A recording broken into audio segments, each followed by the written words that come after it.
حسبي ربي جل الله في قلبي غير الله نور محمد صلى الله. السلام علیکم ناظرین، میں آپ کا ہوسٹ کامران حیات. مکالمہ ایک پروگرام جو ہم آپ کی پیش خدمت ہمیشہ کی طرح لے کے آئے ہیں. اس مکالمہ میں بیسک موقف یہ ہوتا ہے ہمارے دانشور، ہمارے علماء اکرام، ہمارے اسکالرز، ان کی رائے کیا ہے. بہت سارے مختلف پروگرامز میں مختلف چیزیں آپ کے ساتھ پیش کرتا رہتا ہوں، لیکن جیسے ستمبر کا ماہ آتا ہے ہم پاک فوج کو بھی سلام کرتے ہیں، ان کی بہت ساری قربانیوں کو بھی سلام کرتے ہیں. ان کی اس قربانیوں کے بغیر ہمارا ملک بالکل کچھ نہیں ہے. لیکن پاک فوج بھی لا الہ الا اللہ محمد رسول اللہ پر قائم ہے، اور پاک فوج کا عزم بھی لا الہ الا اللہ ہی ہے. اگر لا الہ الا اللہ محمد رسول اللہ پر چلتے ہیں اور ستمبر کا ذکر آئے تو پھر 1974 کا واقعہ ہمارے ذہن میں ضرور آتا ہے. آج بھی اسی ٹاپک کی ایک کڑی جڑی ہوئی ہے. آج جو ہماری مہمان شخصیت ہیں وہ عالم دین ہیں، بلکہ ان کے جو والدین تھے وہ بھی عالم دین تھے، ان کے جس گھرانے میں شادی ہوئی وہ بھی عالم دین ہے. آج ان سے بہت خوبصورت بات ہونے جا رہی ہے، اور نہ صرف وہ عالم دین ہے بلکہ ان کی مسز بھی عالم دین ہے. اور یہ دونوں مدرسوں کو کیسے چلا رہے ہیں، مدرسے میں طلباء کا فیچرز کیا ہوتے ہیں، ان میں بیسیکلی ان کا مستقبل کیا ہوگا، آج اس پر بہت ساری باتیں ہوں گی. ہمارے بہت خوبصورت مہمان مولانا دلشاد صاحب، السلام علیکم. وعلیکم السلام ورحمۃ اللہ. مولانا سب سے پہلے تو میں آپ کا بہت مشکور ہوں، آپ بیدیاں روڈ سے تشریف لائے اور اپنا قیمتی وقت نکال کر ہمارے پاس تشریف لائے. الحمدللہ میں آپ کا بھی شکریہ ادا کرتا ہوں، آپ نے موقف دیا مجھے اپنے معافی ضمیر کے اظہار کرنے کا. مجھے بڑی خوشی ہو رہی ہے. اللہ تعالیٰ آپ کو اس چینل میں کامیابیاں عطا فرمائے. آمین ثم آمین. مولانا سادہ سے 2-4 میرے سوال ہوتے ہیں، مجھے بہت بڑے سوال تو آتے نہیں ہیں.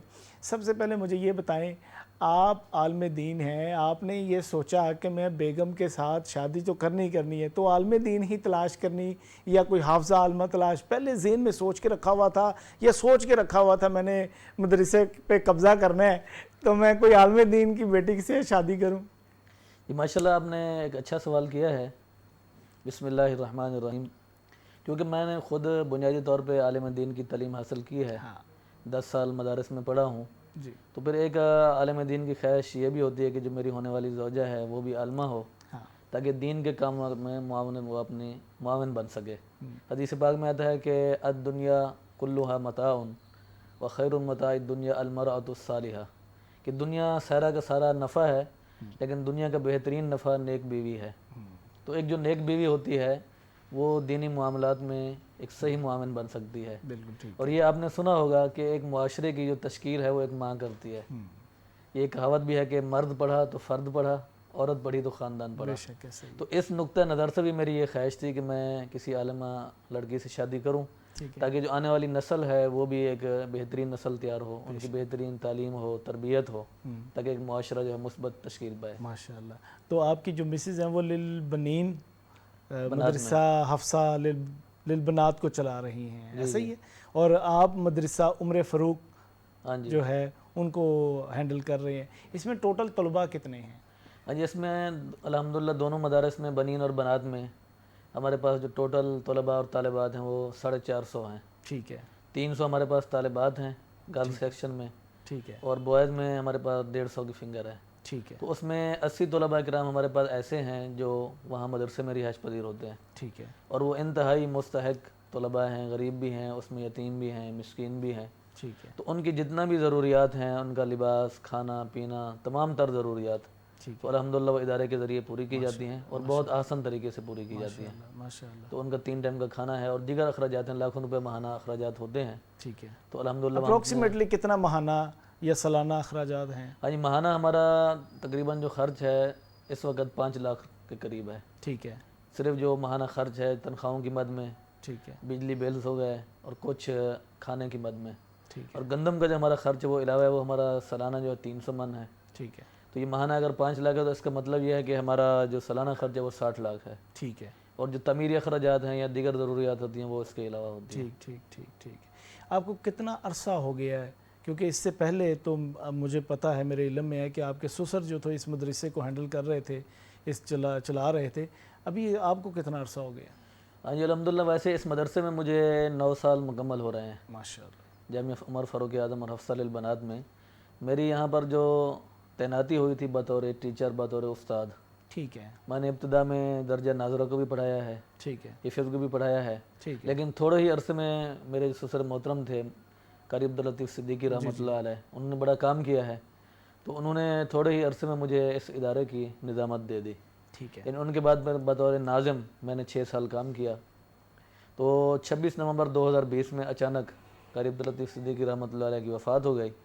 تو ان کی وفات کے بعد جو ہماری ادارے کی کمیٹی تھی، انتظامی کمیٹی، تو انہوں نے آپس میں مشاورت کر کے یہ ذمہ داری جو ہے میرے اوپر ڈالی ہے۔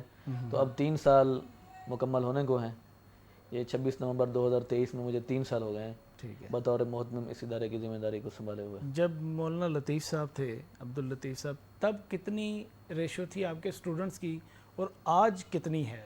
اس وقت اسٹرینتھ کیا تھی اور آج کیا ہے؟ ابھی تو آپ بتا رہے ہیں 450 ہے، اس وقت کتنے تھے؟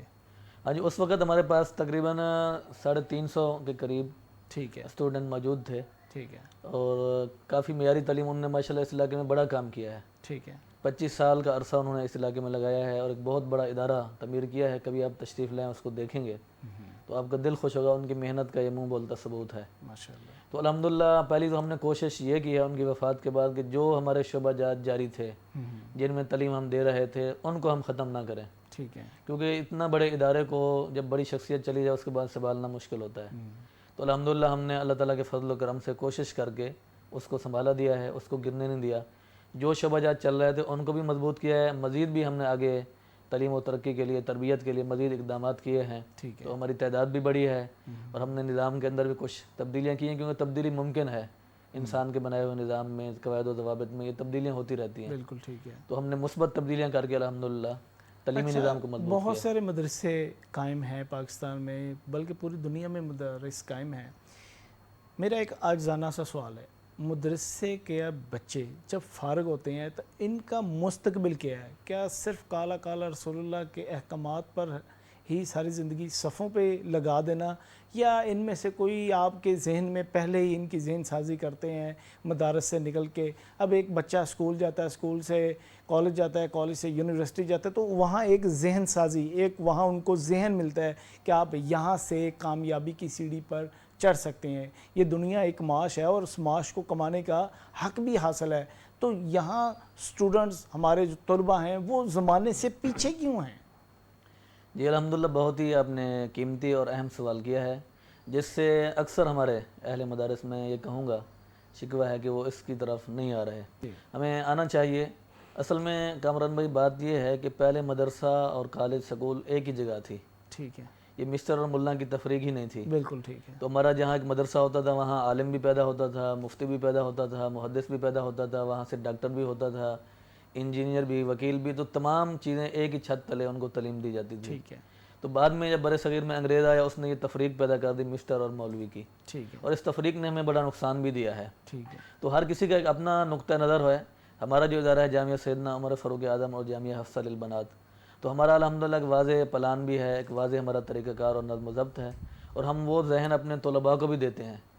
یقیناً اس میں کوئی شک نہیں ہے کہ سب سے جو اعلیٰ تعلیم ہے وہ قرآن پاک کی ہے، بالکل، اور حدیث نبی صلی اللہ علیہ وسلم ہے کہ جو لوگ قرآن کریم کی تعلیم حاصل کرتے ہیں تو اللہ کے نوری فرشتے ان کے نیچے پر بچھاتے ہیں۔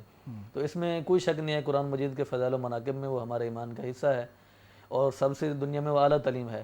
لیکن وقت کی ضرورتوں کے ساتھ ساتھ جو ہمارے مدرسوں میں جو پڑھنے والے طلباء ہیں، علماء پیدا ہوتے ہیں، فضلاء پیدا ہوتے ہیں، تو ان کو دوسرے شعبوں کے اندر بھی بھیجنا چاہیے، یہ میرا نقطہ ہے۔ اور ہم اپنے بچوں کو یہ ذہن دیتے ہیں کہ جہاں آپ نے ایک بہترین حافظ بننا ہے، بہترین عالم بننا ہے، بہترین مفتی بننا ہے، تو وہاں آپ کو ایک بہترین انجینئر ہونا چاہیے، وہاں آپ کو ایک بہترین وکیل ہونا چاہیے، آپ کو وہاں ایک بہترین سیاستدان ہونا چاہیے، ایک بہترین جج ہونا چاہیے، آپ کو ایک بیوروکریسی میں ہر شعبے میں جانا چاہیے، افواج پاکستان میں جانا چاہیے۔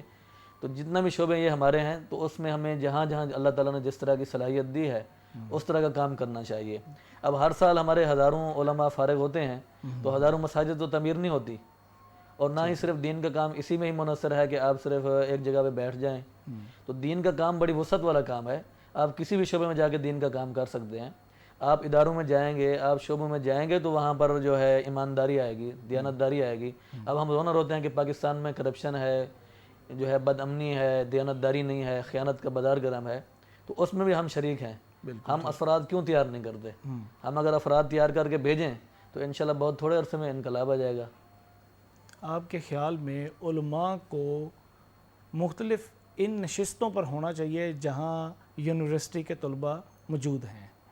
جی بالکل, جس طرح ان کا حق ہے وہ پاکستان کے شہری ہیں ان کا بھی حق ہے, تو اسی طرح جو علماء ہیں, طلباء ہیں, لیکن مدرسے والے ہیں, عام ان کا فہم بھی حق ہے. یہاں یہ بات تصور کی جاتی ہے کہ جی علماء کو اتنا علم نہیں ہے, وہ مدرسے سے نکلتے ہیں, ان کو یونیورسٹی کے لیول کی معلومات نہیں ہوتی, تو یہاں پھر کیا کہ کس بیس پہ وہ ان کو ان نشستوں پر حق حاصل ہے؟ ہاں جی, اس کا میں نے آپ کو پہلے بتایا کہ اس میں مدارس کی سستی ہے. جی لیکن اب الحمدللہ ہمارے علماء کرام نے, ہمارے وفاق المدارس العربیہ پاکستان نے اور دوسرے اکابرین نے اس پر کام شروع کر دیا ہے. ٹھیک ہے. اس کی سب سے بڑی مثال ہمارا کراچی میں ادارہ ہے جامعۃ الرشید. ٹھیک ہے. اس کا آپ نے بھی تعارف پڑھا ہوگا, کتنا بڑا ادارہ ہے کہ وہاں پر الحمدللہ اب یونیورسٹی کا قیام بھی ہو گیا ہے. ٹھیک ہے. حکومت پاکستان نے اس کو بطور بورڈ بھی منظور کیا ہوا ہے.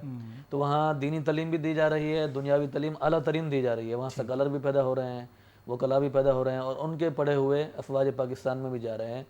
تو اب مدارس نے اس پہ کام کر دیا ہے. اب ہمارا ایک گاؤں کے اندر ادارہ ہے, لیکن الحمدللہ ہم نے وہاں میٹرک تک جو ہے عصری تعلیم شروع کر رکھی ہے. ہم نے وہاں پر کمپیوٹر کی تعلیم شروع کر رکھی ہے, دستکاری کے کورس شروع کر رکھے ہیں, اور طلباء کو مختلف چیزیں اور مختلف سرگرمیوں کے اندر ہم نے مصروف جو کیا. مدارس میں کہتے ہیں اکثر لکھا ہوتا ہے کمپیوٹر کی تعلیم, وہاں اب کمپیوٹر کی تعلیم میں ان کو کون سے کورسز سکھاتے ہیں, کیا کورسز سکھاتے ہیں جو ان کی عملی زندگی میں فائدہ پہنچا سکیں؟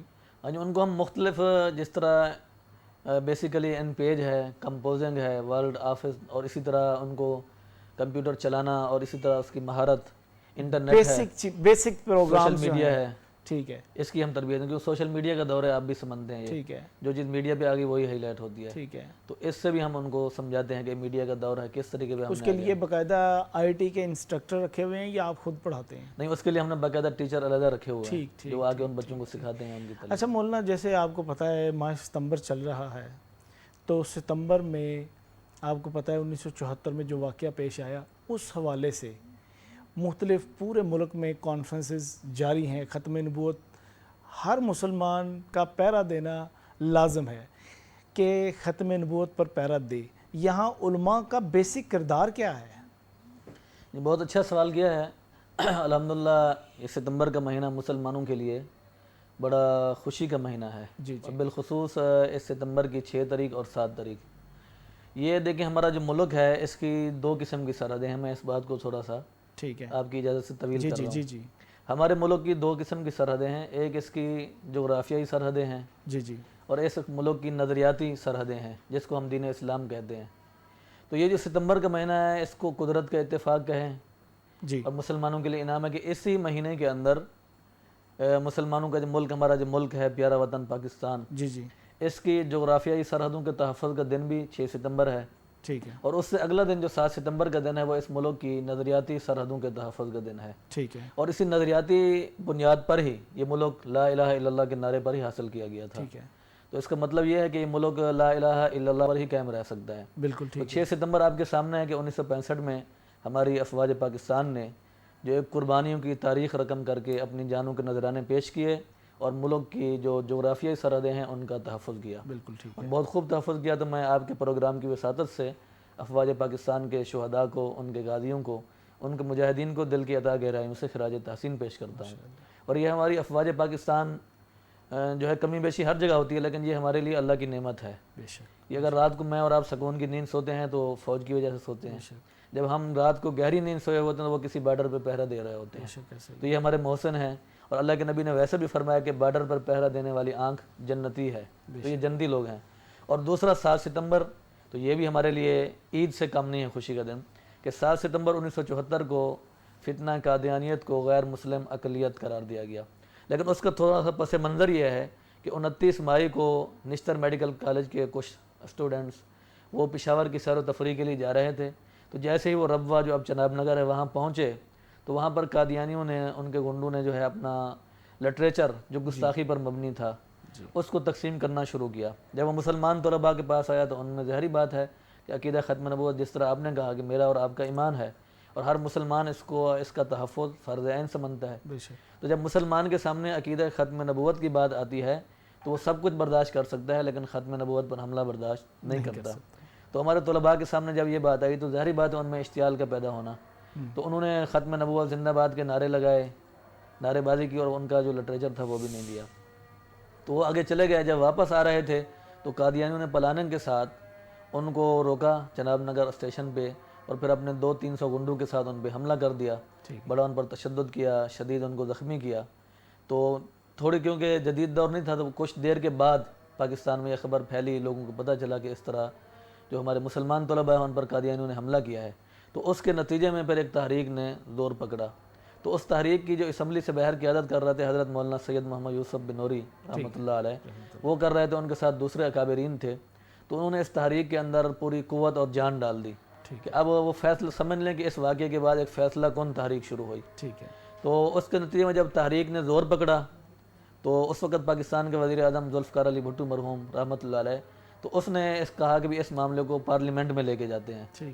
تو اس معاملے کو, قادیانیت کے معاملے کو پارلیمنٹ میں جب لایا گیا تو ذوالفقار علی بھٹو نے اس مکمل پارلیمنٹ کو خصوصی کمیٹی قرار دے دیا. تو اس کے 2.5 ماہ کے اندر 28 اجلاس ہوئے اور 296 گھنٹے اس پر صرف ہوئے. اور مرزا ناصر کو مکمل, جو قادیانیوں کی طرف سے نمائندہ تھا, مکمل اس کو حق دیا گیا کہ وہ اپنا موقف پیش کرے. تو 17 دن تک وہ اپنا موقف پیش کرتا رہا. تو علماء نے پھر اس کا جواب دیا. اب وہ جو جواب تھا اس کو لکھنے والے حضرت سید یوسف بنوری رحمۃ اللہ علیہ تھے, لیکن اس کی ترتیب اور تدوین شیخ الاسلام مفتی محمد تقی عثمانی صاحب اور شہید اسلام حضرت مولانا سمیع الحق شہید رحمۃ اللہ علیہ کر رہے تھے.